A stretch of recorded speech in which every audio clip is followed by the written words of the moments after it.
السلام علیکم ورحمۃ اللہ وبرکاتہ. نحمده ونصلي على رسوله الكريم.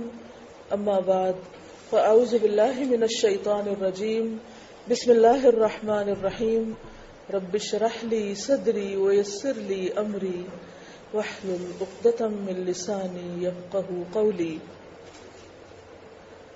مجھے جو آج موضوع دیا گیا ہے انشاءاللہ اس کے حوالے سے کچھ آیات میں آپ کے سامنے رکھوں گی اور ان کی وضاحت ہوگی. پھر اس کے بعد انشاءاللہ جو آپ کے ذہن میں سوال ہوں گے آپ وہ کر سکتے ہیں.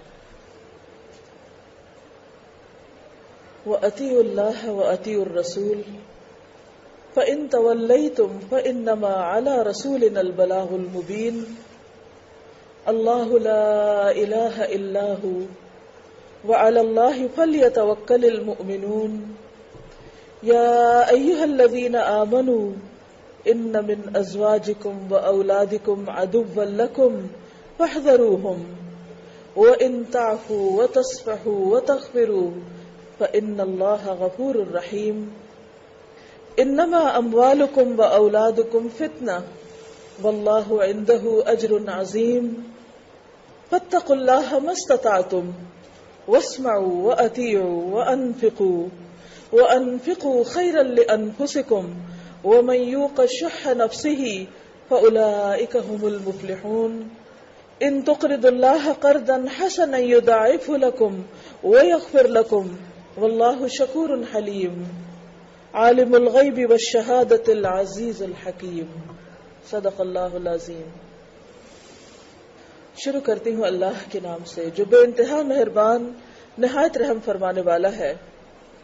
اور اطاعت کرو اللہ کی اور اطاعت کرو رسول کی علیہ السلام. پھر اگر تم منہ موڑتے ہو تو ہمارے رسول پر تو کھلم کھلا پیغام پہنچانا ہے. اللہ نہیں کوئی الہ مگر وہ خود ہی، اور اللہ پر ایمان والوں کو توکل کرنا چاہیے. اے لوگو جو ایمان لائے ہو، بے شک تمہاری بیویاں اور تمہارے بچے تمہارے دشمن ہیں. یا دوسرا ترجمہ یوں کیا جاتا ہے کہ بے شک تمہاری بیویوں اور بچوں میں سے بعض تمہارے دشمن ہیں، بس ان سے محتاط رہو. اور اگر تم معاف کر دو، درگزر کرو اور بخش دو تو یقیناً اللہ غفور الرحیم ہے. یقیناً تمہارے مال اور تمہاری اولادیں فتنہ ہیں، آزمائش ہیں، اور اللہ اس کے پاس تو اجر عظیم ہے. بس اللہ سے ڈرو جتنی بھی تم میں استطاعت ہے، جتنا ڈر سکتے ہو، اور سنو اور اطاعت کرو اور خرچ کرو، یہ تمہارے نفسوں کے لیے بہتر ہے. اور جو اپنے نفس کی تنگی سے بچا لیا گیا یہی لوگ وہ دراصل کامیاب ہونے والے ہیں. اگر تم اللہ کو قرض دو گے اچھا قرض تو وہ تمہیں کئی گنا بڑھا کر لوٹائے گا اور تمہیں بخش دے گا، تمہاری بخشش کر دے گا. اور اللہ قدردان ہے، علم والا ہے، غیب اور حاضر کا جاننے والا، زبردست حکمت والا ہے. معزز خواتین، اس وقت میں نے آپ کے سامنے سورۃ التغابن جو 28ویں پارے کی سورت ہے اس کی آیت نمبر 12 سے لے کے 18 تک آخری 6 آیتیں پڑھی اور ان کا ترجمہ بھی آپ نے سنا. یہ آیات اس موضوع سے متعلق ہیں جو مجھے دیا گیا ہے، اور وہ ہے بچوں کے ساتھ، گھر والوں کے ساتھ کیسا معاملہ کیا جائے، ان کی تربیت کیسی کی جائے، اس کے لیے کیا طریقہ کار اختیار کیا جائے.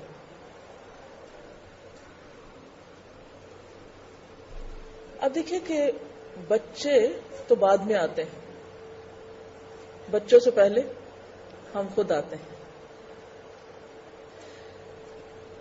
بچے تو ہماری آف شوٹس ہیں نا، لیکن کچھ بھی کرنا ہو، کسی کے لیے بھی کرنا ہو، کسی کو بھی کچھ سکھانا ہو، کسی کی بھی تربیت کرنا ہو، تو اس سے پہلے خود اپنی تربیت کی ضرورت ہوتی، خود کو رول ماڈل بننے کی ضرورت ہے. اگر ہم اللہ کے وفادار نہیں، اگر ہم اس کے اطاعت گزار نہیں جس نے ہمیں بنایا، جس نے ہمیں سب کچھ دیا، جسم و جان کے علاوہ جو کچھ ہم کھاتے پیتے ہیں، جو کچھ ہم استعمال کرتے ہیں، طرح طرح کی نعمتیں بے شمار، اتنی کہ گن بھی نہیں سکتے، سب کچھ صرف ایک اس کی طرف سے. ہونا چاہتا تو نہ دیتا. اس نے پیدا کیا تو ہم پیدا ہوئے، اس نے زندگی دی تو ہمیں زندگی ملی، اس نے کھانے کو دیا تو ہم کھا رہے ہیں. دنیا میں بے شمار لوگ ایسے ہیں جن کو 2 وقت کا کھانا میسر نہیں، جنہیں کبھی ہر روز اور کبھی دن میں 1 وقت ضرور فاقہ کرنا پڑتا ہے. لاکھوں کروڑوں کی تعداد میں ایسے لوگ ہیں جنہیں صاف پینے کا پانی میسر نہیں، جن کو رہنے کے لیے گھر میسر نہیں، جو زندگی کی بنیادی ضروری نعمتوں سے محروم ہے. لیکن اللہ نے ہمیں سب کچھ عطا کیا ہے. اگر ہم ان سب چیزوں کو جو ہمیں ملی ہیں لکھنے بیٹھے تو دن گزر جائیں، لیکن ہم لکھ نہ سکیں، کیونکہ بہت سی چیزیں تو ہمیں نظر آتی ہیں لیکن اس سے کہیں زیادہ ہیں وہ نعمتیں جو ہمیں نظر بھی نہیں آتی.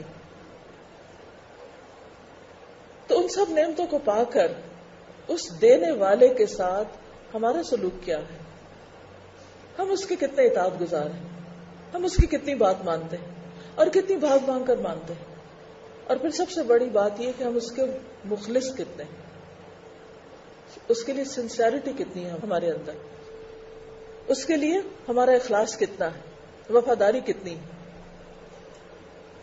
جب اس کے حکم اور کسی دوسرے کے حکم کے بیچ میں ہمیں کچھ چوز کرنا ہوتا ہے، کوئی چوائس ہماری ہوتی ہے، تو ہماری چوائس کیا ہوتی؟ ہم کس کی بات کی اہمیت دیتے ہیں، کس کی طرف جھک جاتے ہیں، ہمارے دل میں کس کی محبت زیادہ ہوتی، کس کا خوف زیادہ ہوتا ہے، کس کا احترام زیادہ ہوتا ہے، کس کا ڈر زیادہ ہوتا ہے. ہم سب خود اپنا جائزہ لے سکتے ہیں. تو بچوں کے معاملے سے پہلے ہمیں حکم دیا گیا وَأَطِيعُوا اللَّهَ وَأَطِيعُوا الرَّسُولَ، کہ اللہ کی اطاعت کرو اور رسول کی اطاعت کرو، کیونکہ رسول اللہ نے بھیجا ہے اور رسول کے ذریعے اللہ نے اپنے تمام احکامات بتائے ہیں کہ اللہ کو ہم سے کیا مطلوب ہے.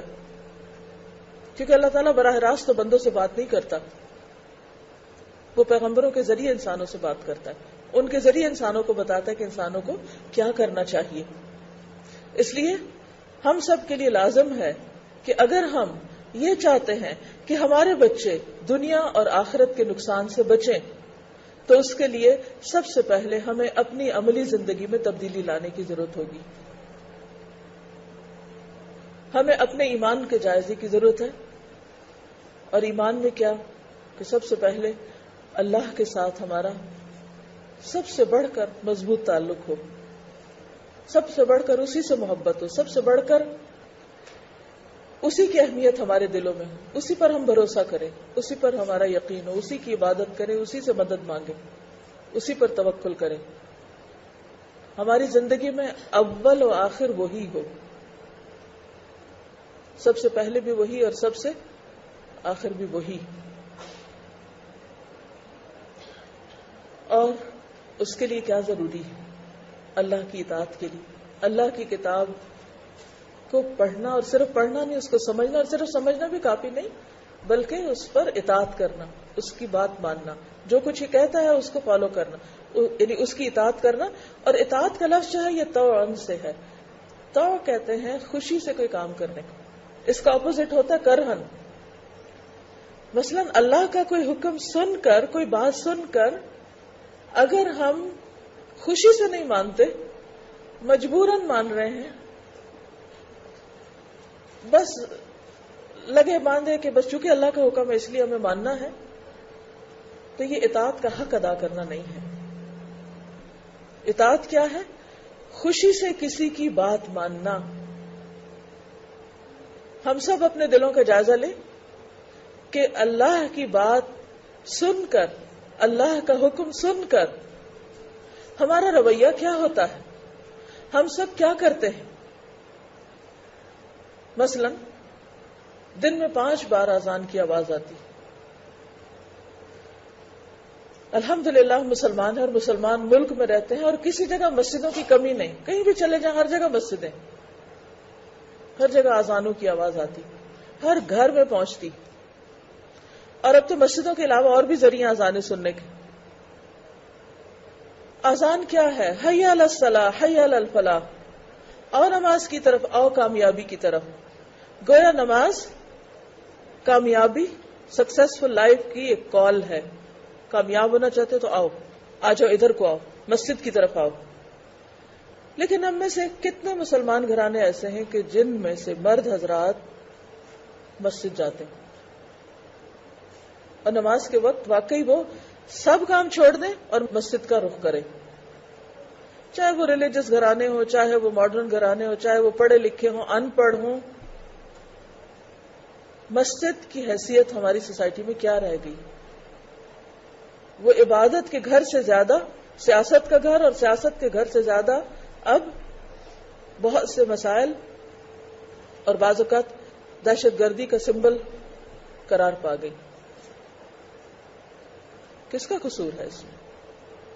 خود ہمارا اپنا، کہ ہم نے مسجدوں کو چھوڑ دیا، ہم نے ان کی نگرانی نہیں کی، ہم نے ان کی حفاظت نہیں کی، ہم نے ان کی آبادی نہیں کی، ان کو بسایا نہیں، اور ان کو بس چند مخصوص لوگوں کے حوالے اور ان کی مرضی کے اوپر چھوڑ دیا کہ وہ جو جی چاہیں کریں. اپنے ذہین بچوں کو دنیا کی طرف لگا دیا اور مسجدیں ان کے لیے چھوڑ دی جو کچھ اور نہ کر سکے. موسٹلی زیادہ تر حال یہی ہے. بہرحال وہ تو ایک الگ قصہ ہے، اس سے تو غرض نہیں مجھے اس وقت، لیکن ہمیں تو ہر ایک کو اپنے آپ کے بارے میں سوچنا چاہیے کہ آپ سب اپنے آس پاس اپنے باپ، اپنے شوہر، اپنے بیٹوں، اپنے بھائیوں کو دیکھ سکتے ہیں کہ ان میں سے کتنے % لوگ حی علی الفلاح کی کال کا جواب دیتے ہیں. جب دن میں 5 دفعہ بلایا جاتا ہے آؤ کامیابی کی طرف، اور سمجھ ہی نہیں آتی کس چیز کی طرف بلایا جا رہا ہے. اور اگر کوئی چل بھی پڑتا تو اس کو بھی نہیں پتا ہوتا بعض اوقات وہ کدھر جا رہا ہے اور کیوں جا رہا ہے. جیسے ہم بعض اوقات ایسا ہوتا ہے نا کہ نیند سے جاگتے ہیں نا تو کیسے ہوتے ہیں؟ آدھے نیند میں ہی ہوتے ہیں.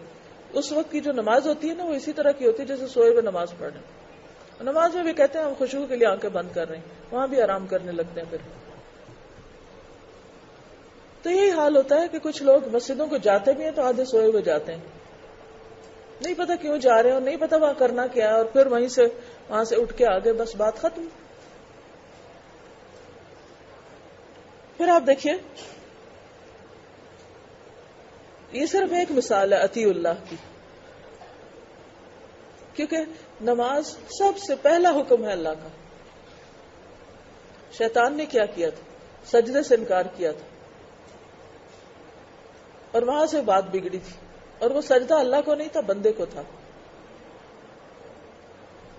تو اگر شیطان اس لیے مجرم ہے کہ اس نے اللہ کے حکم سے بندے کو سجدہ نہیں کیا، تو وہ انسان کیا شیطان کے پیروکار نہیں ہے جو اللہ کے حکم سے اللہ کے سجدے کے لیے حاضر نہیں ہوتے اور اس وقت یا سوئے رہتے ہیں یا دنیا کے اور کام کرے رہتے ہیں؟ یہ کوئی معمولی جرم ہے؟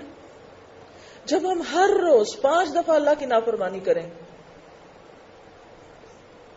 پھر ہم چاہیں ہمارے بچوں کی اچھی تربیت ہو جائے اور وہ ہمارے وفادار ہو جائیں اور وہ ہمارے لیے بڑے مہربان ہو جائیں اور ہمارے لیے صدقہ جاریہ بنے اور وہ سیدھی راہ پہ چلیں اور وہ بگڑے ہوئے کام نہ کریں، ان سے پہلے ہمیں خود اپنے بارے میں سوچنا ہے کہ ہم کتنے اپنے رب کے جس نے ہمیں سب کچھ دیا اس کے کتنے وفادار ہیں. اور بچوں کو ہم نے کیا دیا ہے؟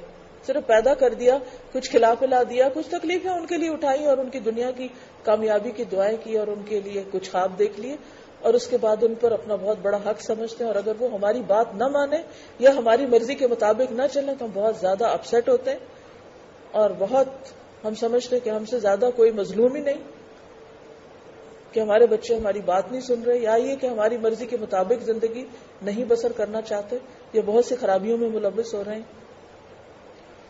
تو ان سے پہلے اپنی اصلاح ضروری ہے، اور اپنی اصلاح کے لیے اللہ کی کال پر لبیک کہنا ضروری ہے.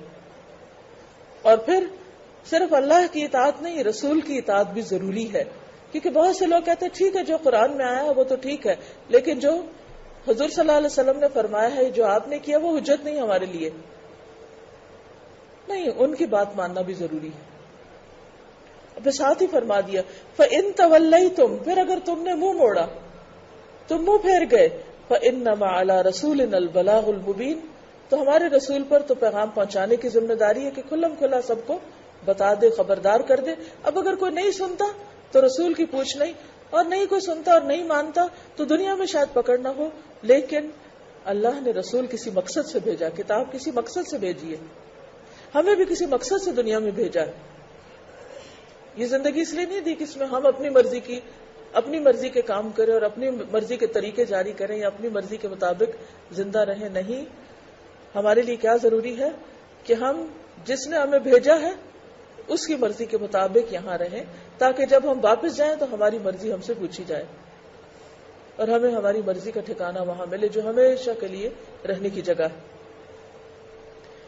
پھر فرمایا اللہ لا الہ الا ہو، اللہ کے سوا کوئی معبود نہیں، بس وہی معبود ہے، وہی عبادت کے لائق ہے. عبادت کس چیز کو کہتے ہیں؟ عبادت کیا ہے اور معبود ہونا کیا ہے؟ عبادت کہتے ہیں ہر وہ کام، ہر وہ بات، چاہے سب کے سامنے کی جائے یا چھپ کے کی جائے، وہ جو اللہ کی مرضی کے مطابق ہو. عبادت یہ نہیں کہ کسی خاص لبادے کا اوڑھ کے لوگوں کے سامنے بیٹھ جانا اور یہ کہ میں بڑی عبادت گزار ہوں، یہ نہیں ہے عبادت. صرف بندوں کے لیے کچھ کرنا تو ویسے ہی عبادت کوئی نہیں، یعنی بندوں کو خوش کرنے کے لیے. عبادت تو وہ ہے جو اللہ کی خوشی کے لیے کی جائے، خواہ وہ نماز ہو، خواہ وہ روزہ ہو، خواہ وہ صدقہ خیرات ہو، خواہ وہ کوئی لباس پہننا ہو، کچھ بھی کرنا ہو. ہر وہ کام، خواہ وہ کھانا پینا ہے، خواہ وہ لباس پہننا ہے، خواہ وہ شادی بیاہ ہے، خواہ وہ بچوں کی پیدائش ہے، کوئی بھی کام اگر وہ اللہ کی مرضی کے مطابق ہے، یا ہر وہ بات جو ہم منہ سے نکالتے ہیں اس کی رضا کے مطابق ہے، تو یہ سب کچھ عبادت ہے. چھوٹے سے چھوٹا کام بھی عبادت ہے اور بڑے سے بڑا کام اگر وہ اس کی ناراضگی یا اس کی مرضی کے خلاف نہیں جا رہا. اس لیے بے حد ضروری ہے کہ ہمیں بحیثیت مسلمان یہ بات ضرور بتاؤ کہ اس کی مرضی ہے کیا، وہ کیا چاہتا ہے. کچھ بھی آپ کرنے لگے تو آپ ضرور دیکھیں ایک دفعہ پلٹ کے کہ اس معاملے میں وہ کیا چاہتا ہے. آپ دیکھیے کوئی بھی معاملہ جب زندگی کا پیش آتا ہے تو ہمارے ایک سے کنسلٹ کرتے رہتے ہیں، مشورے لیتے رہتے ہیں، اس معاملے میں کیا کریں، اس میں کیا کریں. لیکن ایک جس سے کنسلٹ نہیں کرتے وہ رب ہے، جبکہ سب سے بڑا حق اسی کا ہے اور جس کے لیے اس نے ہمیں پیدا کیا ہے. تو پھر یہی بات یاد دہانی کرا دی گئی کہ اللہ کے سوا کوئی الہ نہیں، اسی کو اپنا الہ سمجھو، اس کی عبادت کرو، اسی کے مطابق زندگی گزارو. وَعَلَى اللَّهِ فَلْيَتَوَكَّلِ الْمُؤْمِنُونَ، اور اللہ پر ایمان والوں کو بھروسہ کرنا چاہیے، توکل کرنا چاہیے. اب یہاں توکل کی بات کیوں؟ توکل کیا ہے؟ توکل کا لفظ وکیل سے نکلا ہے. وکیل کون ہوتا ہے؟ جس کے حوالے آپ کیا کر دیتے ہیں، کوئی کام یا کوئی ایسا معاملہ کہ جس کے بارے میں آپ سمجھتے ہیں کہ آپ خود اس قابل نہیں کہ وہ کر سکیں، آپ اس کے سپرد کر دیتے ہیں کہ آپ ہمارے بہاف پر یہ کام کریں. کوئی پراپرٹی کا جھگڑا ہو، کوئی خاندان میں اور مسئلہ ہو، کوئی کسی کے ساتھ اور کوئی لین دین کا قصہ ہو، جہاں بھی آپ اپنے آپ کو کمزور پاتے ہیں تو وہاں آپ اپنا کام جس دوسرے کے سپرد کر دیتے ہیں، وہ خواہ سرکاری وکیل ہو یا کوئی کسی عدالت میں جانے والا وکیل ہو یا عام زندگی میں بھی. مثلا اگر میں کسی کو دیتی ہوں کہ میرے بہاف پہ یہ کام جا کے کر دیں تو میری طرف سے وہ وکیل ہو جائے گا.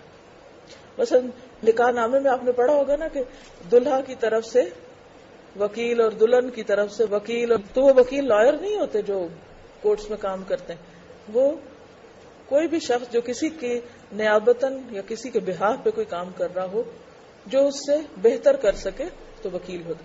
اب اللہ پر بھروسہ یہاں کس معنی میں ہے کہ مومنوں کو اللہ پر بھروسہ کرنا چاہیے. اور یہ توکل اور بھروسہ جو ہے اور اللہ کو ہر معاملے میں اپنا وکیل بنانا، اپنے معاملات اس کے سپرد کرنا، خواہ وہ ذاتی زندگی کے ہوں یا وہ بچوں سے متعلق ہوں، یہ عبادت کا ایک حصہ ہے، یہ اطاعت کا حصہ ہے.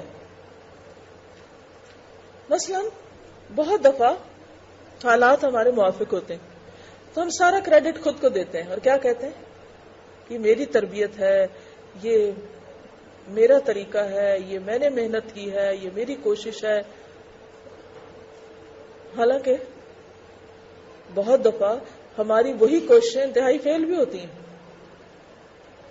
تو توکل یہ ہوتا ہے کہ انسان اپنی کوشش کر کے پھر معاملہ اللہ کے سپرد کر دے، اور جب کوئی چیز موافق ہو تو کریڈٹ اللہ کو دے، اور اگر کوئی چیز مخالف ہو جائے، مرضی کے مطابق نہ ہو، تو بھی اللہ پر اعتماد رکھے، بھروسہ رکھے، اور یہ سمجھے کہ یہ بھی اللہ نے بہتری کیا ہے، اس میں بھی خیر ہے، یہ بھی ٹھیک ہے، میرے حق میں یہ بھی اچھا ہے۔ تو توکل جو وہ ایمان کا حصہ ہے۔ ایمان مکمل نہیں ہوتا جب تک اللہ پہ بھروسہ نہ ہو اور آپ اپنے معاملات اس کے سپرد نہ کریں، اور جب تک آپ اپنی کوشش کرنے کے بعد اس کے حوالے کر کے مطمئن نہ ہو جائیں۔ کیونکہ بہت دفعہ آپ دیکھیں کہ ہم جب کوشش کر لیتے ہیں پینک ہونے لگتا ہے، پتہ نہیں ہوگا یہ کام کہ نہیں، پتہ نہیں کیسے ہوگا، پتہ نہیں ایسا ہو جائے گا ویسا نہیں۔ آپ کا کام ہے بس کوشش کرنا، اور پھر اس کے بعد دعا کرنا اور اللہ پہ بھروسہ کرنا۔ اور جب انسان اللہ پہ بھروسہ کر لیتا ہے تو پھر بہت سے کاموں میں بہتری آ جاتی ہے۔ اب آپ دیکھیے بچوں کی تربیت اور ان کی اصلاح سے پہلے توکل کا درس کیوں دیا گیا ہے؟ سوچنے کی بات ہے۔ کیوں کہا گیا کہ اللہ پر بھروسہ کرو؟ کیونکہ انسانوں کی تربیت، انسانوں کے ساتھ معاملہ کسی بھی دوسری چیز سے مختلف ہوتا ہے۔ مثلا اگر آپ کو ایک پیس آف لینڈ دے دیا جائے اور آپ سے کہا جائے کہ یہاں آپ ایک گارڈن لگائیں اور آپ یہ اور یہ چیز اگائیں، اور آپ اس میں مہارت حاصل کرتے ہیں، آپ پوری محنت کرتے ہیں، کوشش کرتے ہیں اور ایک باغ لگا لیتے ہیں، ٹھیک ہے، اس میں بھی توکل کرنا پڑتا ہے کہ اللہ کا اذن ہوگا تو یہ سب کچھ اگے گا، ورنہ کوئی بھی بارش، آندھی، طوفان، بادل، اولے کچھ بھی اس کو تباہ کر سکتا ہے۔ وہ ایک ہر جگہ اپنا فیکٹر رہتا ہے۔ لیکن بنیادی طور پر کیا ہے کہ آپ زمین پہ جائیں گے، آپ اس میں زور زور سے کوئی کلاڑے چلائیں، کوئی ہل چلائیں، کچھ کریں، وہ آگے مطیع ہے، فرما بردار ہے، اس نے کچھ بھی نہیں کرنا۔ جس طرح چاہیں آپ کیاریاں بنائیں، جو چاہیں آپ اس کو شیپ دیں، جہاں چاہیں بہت بھاری درخت لگا دیں، جہاں چاہیں آپ ہلکی پھلکی گھاس لگا دیں، جہاں چاہیں پھول لگا دیں، جہاں چاہیں آپ کیکٹس لگا دیں، کچھ کریں، زمین آپ کو کچھ بھی نہیں کہے گی، وہ بچھی ہوئی ہے آپ کے سامنے مسخر۔ لیکن اگر آپ اپنے بچے کو ایک سرسبز درخت بنانا چاہتے ہیں اور اس کی تربیت کرنا چاہتے ہیں اور اس کو سنوارنا اور نکھارنا چاہتے ہیں، تو وہ آپ کو زمین کی طرح بچھا ہوا مطیع فرما بردار نظر نہیں آئے گا، وہ ایسا معاملہ نہیں کرے گا۔ اب ہوتا کیا ہے کہ جب ہم چھوٹی سی بھی کوشش کرتے ہیں اور وہ کامیاب ہوتی نظر نہیں آتی، یا ہمیں کسی ری ایکشن کا سامنا ہوتا ہے، تو ہم فوراً پریشان ہو جاتے ہیں، ہم فوراً ہمت ہار بیٹھتے ہیں، ہم فوراً دل چھوڑ بیٹھتے ہیں، مایوس ہونے لگتے ہیں، فرسٹریشن ہم پہ چھا جاتی ہے اور ہم کام چھوڑ دیتے ہیں۔ تو پہلا کرنے کا کام خود اطاعت۔ نمبر 2، اس کام میں ہاتھ ڈالنے سے پہلے اللہ پہ مکمل بھروسہ کہ اللہ تعالیٰ میں اپنی طرف سے پوری کوشش کروں گی، لیکن میری کوششوں کو برابر کرنا تیرا کام ہے۔ آپ دیکھیں کہ جیسے انسان کی تخلیق ہے، ہسبینڈ وائف بچہ چاہتے، روح کون ڈالتا ہے؟ اللہ ڈالتا ہے۔ اس بچے کو ماں کے پیٹ میں پروان کون چڑھاتا ہے؟ اللہ ہی کرتا ہے، ہم تو نہیں کرتے۔ اسی طرح جب بچہ پیدا ہو جاتا ہے تو اس کی پرورش اور اس کی تربیت بھی اللہ ہی کرتا ہے، ہم صرف کوشش کر رہے ہوتے ہیں۔ حضرت مریم کے بارے میں آتا نا قرآن مجید میں، آپ نے سے جو لوگ ترجمہ پڑھ چکے ہیں انہیں معلوم ہوگا، سورۃ آل عمران میں جو آتا ہے کہ جب ان کے والد تو پیدائش سے پہلے ہی فوت ہو گئے تھے، اور ماں نے بھی چونکہ منت مانی تھی تو وہ چھوڑ آئی تھی ان کو ہیکل میں، تو کس نے ان کی پرورش کی؟ کس نے تربیت کی؟ اللہ نے کی۔ بہت سے بچے ایسے ہوتے ہیں جن کے ماں باپ بچپن میں فوت ہو جاتے ہیں، دوسروں کے گھر پلتے ہیں، اللہ کہیں نہ کہیں بندوبست کر دیتا ہے۔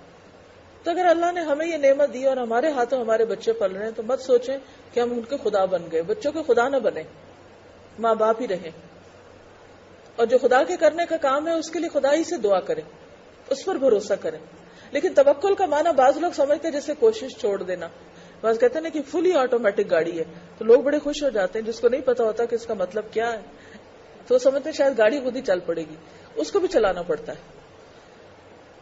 اسی طرح پرندوں کے توکل کے بارے میں آتا ہے کہ اگر تم اس طرح توکل کرتے جیسے پرندے کرتے ہیں تو اللہ تعالیٰ تمہیں اسی طرح رزق دیتا ہے جیسے ان کو دیتا ہے کہ وہ صبح کے وقت بھوکے نکلتے ہیں اور شام کو پیٹ بھر کے آتے ہیں، تو پرندے اپنے گھونسلے میں تھوڑی بیٹھے رہتے ہیں۔ اللہ نے پرندوں کے توکل کی مثال دی، مطلب یہ کہ ذخیرہ نہیں ہوتا، ہر روز جاتے ہیں، محنت کرتے، کوشش کرتے اور دن کا سرمایہ اکٹھا کر لیتے ہیں، کھا پی کے آتے ہیں، ساتھ بے شک کچھ نہیں بھر کے لاتے لیکن پیٹ بھرے ہوتے ہیں وہ۔ تغدو خماسن وتروح بطانا، صبح صبح نکلتے ہیں تو خالی پیٹ ہوتے ہیں، واپس آتے تو پیٹ بھرے ہوتے ہیں ان کے. تو بات یہ ہے کہ اسی طرح ہر انسان کے لیے ہر دن ایسا ہی ہے جیسے پرندے کا دن ہوتا ہے، اور توکل یہی ہے کہ ہر روز ایک نئی ایفرٹ سے ایک نیا دن شروع کرے، نئے سرے سے ہمت کر کے پھر بچوں کو ان کا حق دے، جسمانی حق بھی، روحانی حق بھی، جذباتی حق بھی، اور تربیت کا عنصر بھی، تعلیم اور تربیت، یہ ساری چیزیں جو بحیثیت ماں باپ ہماری ذمہ داری ہے. لیکن خالی کوششیں کام نہیں کریں گی، ساتھ بھروسہ اللہ کی ذات پہ. جب بھروسہ انسان کرتا ہے تو اطمینان آ جاتا ہے، سکون آ جاتا ہے. گاڑی الٹی بھی چلنے لگے تب بھی انسان پرسکون رہتا، پینک نہیں ہوتا. اور یہ چیز بہت، یہ جو آپ کی خوشگوار دھیمی پرسنالٹی ہوتی ہے نا بچوں کے بیچ میں، ایک ماں کی مٹھاس ہوتی ہے، وہ ان کے لیے بہت بڑا سرمایہ ہوتی ہے. وہ ان کے مزاج کے اندر بہت کچھ، یعنی کہ کوئی رس گھول دیتی.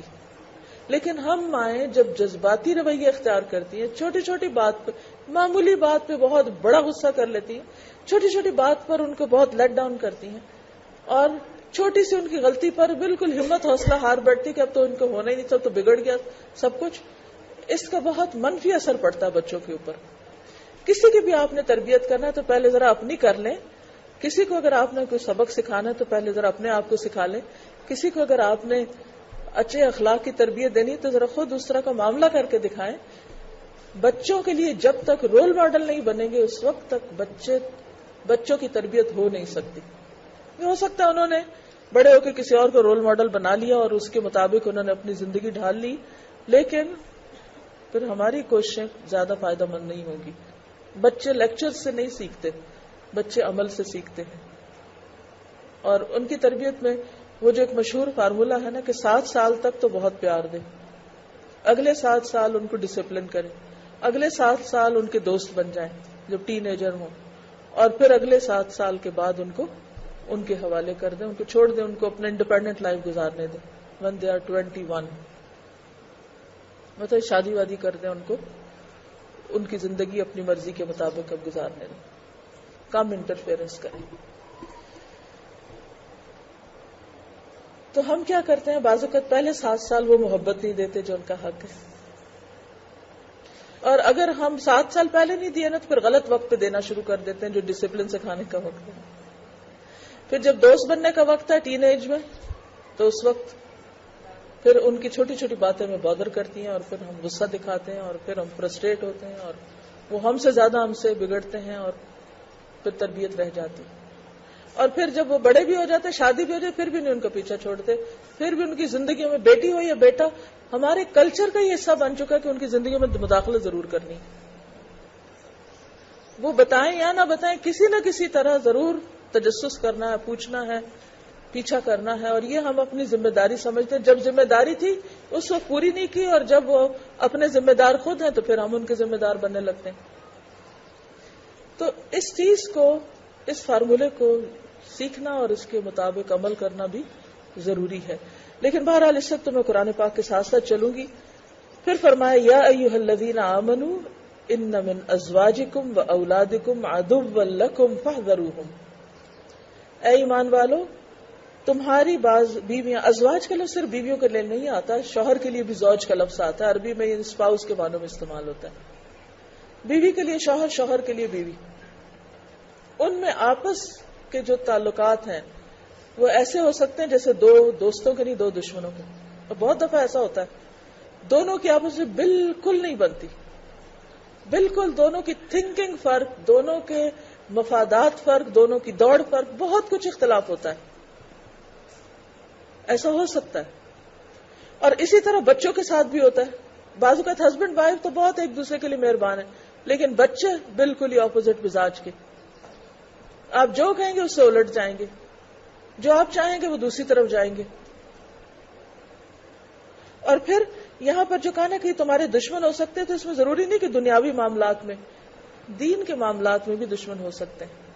قیامت کے دن ایک شخص لایا جائے گا اور کہا جائے کہ اس کی ساری نیکیاں اس کے بچے کھا گئے،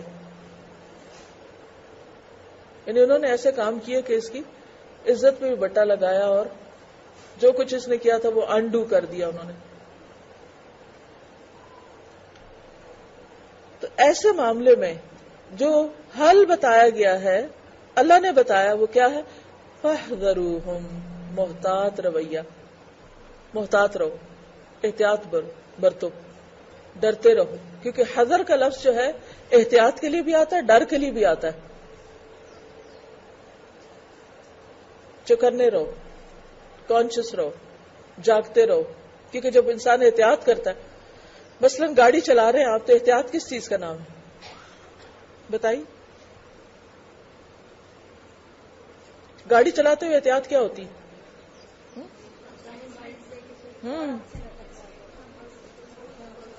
دائیں بائیں دیکھتے ہیں، صرف دائیں بائیں نہیں، پیچھے بھی دیکھ رہے ہوتے ہیں مرر سے، سامنے والے سے بھی، سائڈ سے بھی دیکھ رہے ہوتے ہیں. اب آپ یہ جو حقیقت کھولی ہے نا اللہ نے، یہ دنیا کی کوئی نفسیات کی کتاب نہیں کھولتی کہ تمہارے اپنی بیویاں یا شوہر یا بچے تمہارے دشمن ہوں گے. ہم تو ہر قیمت پر ان کو اپنا خیر خواہ، مہربان اور دوستی سمجھتے ہیں. اللہ کہتے ہیں نہیں، اللہ تعالیٰ فرماتے ہیں دشمن، ان سے محتاط رہنا. اچھا، ہم یہ بھی سمجھتے ہیں کہ بعض اوقات نہیں، وہ ہماری تو ہر بات مانتے ہیں، ہمارے ساتھ تو ہر طرح کا تعاون کرتے ہیں، اس کے باوجود دشمن ہو سکتے ہیں. وہ کیسے؟ کیونکہ ضروری نہیں کہ کوئی دشمن نفرت کے ساتھ ہی دشمنی کرے. بہت سے لوگ محبت کی آڑ میں بھی دشمنی کر رہے ہوتے ہیں. کچھ لوگوں کی محبت بھی آپ کے لیے ایسی ہے جیسے وہ آپ سے دشمنی کر رہے ہیں. کیونکہ جب کسی سے نفرت ہوتی ہے تو انسان بعض اوقات اس کا اظہار کسی نہ کسی طرح کر دیتا ہے اور آپ کو آپ کی غلطیاں بھی بتاتا ہے. لیکن جب کوئی آپ سے محبت کرتا ہے، وہ آپ کی غلطیاں دیکھ بھی رہا ہوتا ہے، تو پھر بھی کیا کرتا ہے؟ آپ کو محبت کی وجہ سے بتانا ہی نہیں چاہتا، بتا سکتا ہی نہیں. وہ محبت زبان بند کر دیتی ہے. تو یہ بھی تو دشمنی ہے نا. اب دیکھیے کہ ہم اپنے بچوں کے ساتھ دشمنی کیسے کرتے ہیں. مثلا جب بچے چھوٹے ہوتے ہیں، جیسے کہا گیا نا 7 سال کے ہوں تو نماز کے لیے کہو. ہم نہیں کہتے نماز کے لیے. کیوں نہیں؟ کیا وجہ ہوتی؟ کیوں نہیں کہتے؟ نیند خراب ہوگی، ابھی کھیلنے کے دن ہیں، ابھی کپڑے ایسے نہیں پہنے ہوئے کہ جس میں نماز پڑھی جائے. جی، سردی میں وضو کیسے کریں، مسجد کیسے بھیجیں، قرآن ابھی بس پڑھ لیں گے نا، ابھی اسکول کا اتنا کام ہے، ذرا چھٹیاں آئیں گی تو پھر پڑھائیں گے ان کو. اسی طرح بعض اوقات بچے انتہائی غلط حرکتیں بھی کر جاتے ہیں. بعض بچوں کو چوری کی عادت ہوتی ہے، بعض کو جھوٹ کی عادت ہوتی ہے، لیکن ماں باپ ان کو کور کرتے رہتے ہیں.